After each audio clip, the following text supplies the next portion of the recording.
Saludos desde la diócesis de Knoxville y bienvenidos a nuestro espacio del Evangelio al Corazón con el Padre John Mario García, donde podremos escuchar y reflexionar el Evangelio del domingo. Dispongamos nuestro corazón para escuchar el mensaje de Dios en su palabra.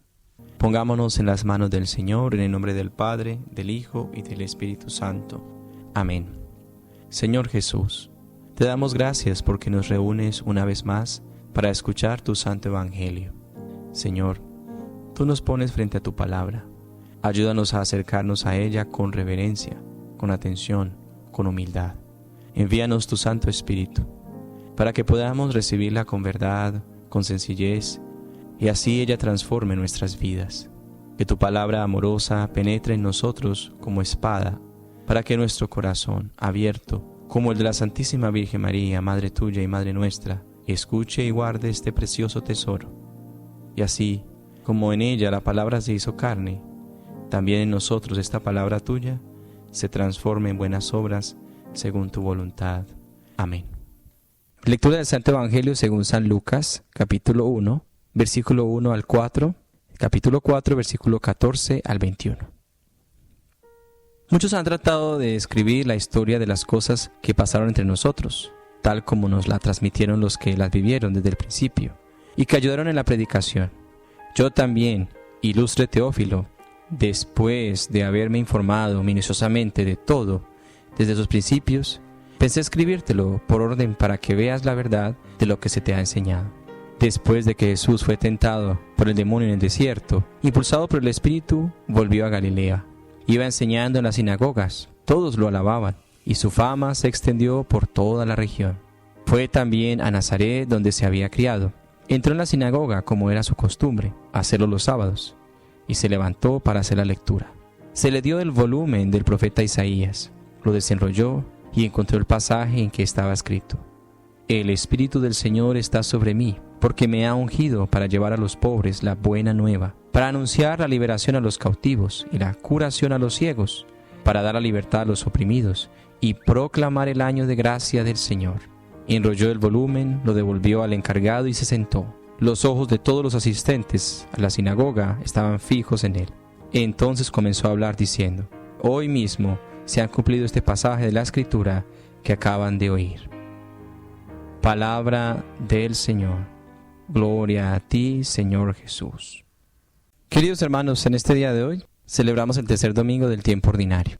Cuando el ministro de la palabra en la Santa Misa, se levanta para leer la palabra de Dios, la lectura está dispuesta en lo que llamamos el leccionario, un libro que comúnmente vemos que es rojo. Cuando el sacerdote se levanta para leer la lectura del Evangelio, o el diácono, por ejemplo aquí en la catedral tenemos el libro que está en una cobertura dorada. Seguimos entonces una serie de lecturas que la Iglesia nos va presentando.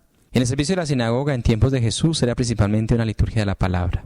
Había una lectura del Pentateuco, los 5 primeros libros de la Biblia, y a menudo seguía de una lectura de los profetas.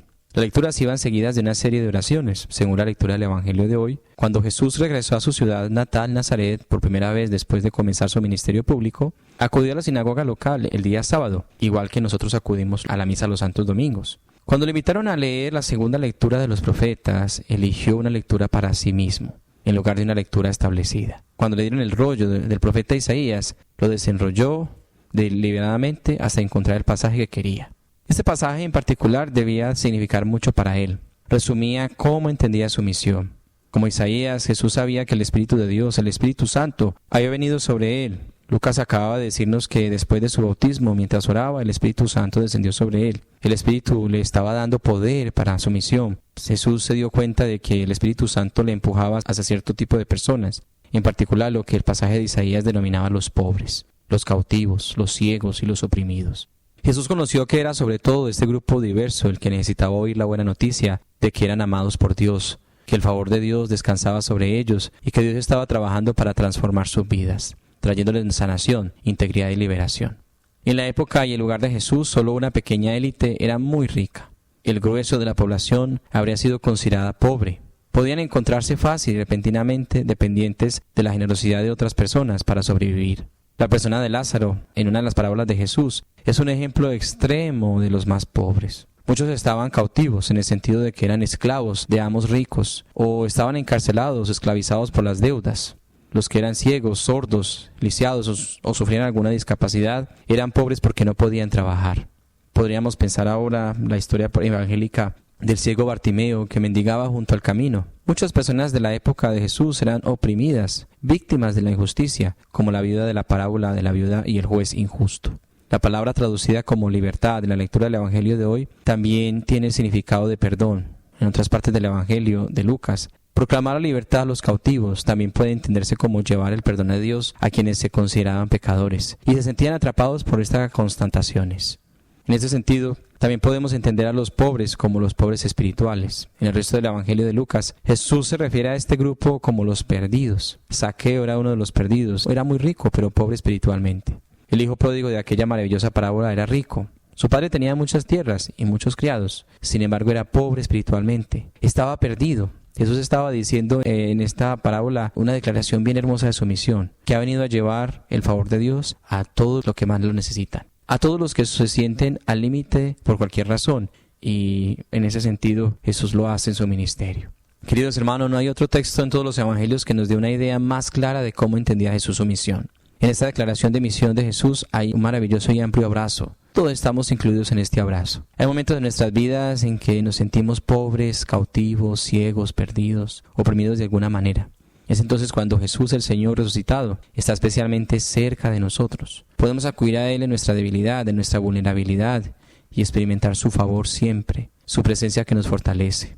La misión de Jesús anunciada en Nazaret es también la misión de la Iglesia.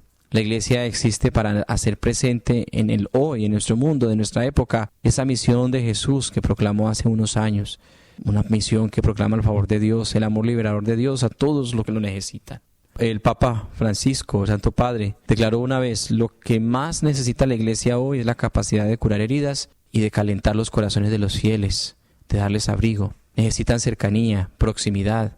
Veo a la Iglesia como un hospital de campaña después de la batalla. Este es el tipo de iglesia que el Papa Francisco nos pide que seamos. En la segunda lectura, Pablo habla de la iglesia como el cuerpo de Cristo, en el que cada miembro se preocupa por todos los demás. De modo que si un miembro sufre, todos sufren con él. La misión posterior de Jesús muestra que nuestra preocupación amorosa debe extenderse más allá de los miembros de la iglesia para abrazar a todos los que sufren, independientemente de su raza o credo. De mismo modo que el samaritano de una de las parábolas de Jesús abrazó al judío medio muerto, su enemigo en la tradición, pero lo único que hizo fue curarle y sanarle. Esa es la misión de Jesús.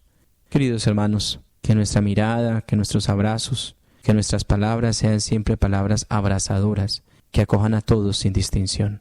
Que nuestra Madre María nos ayude. Así sea.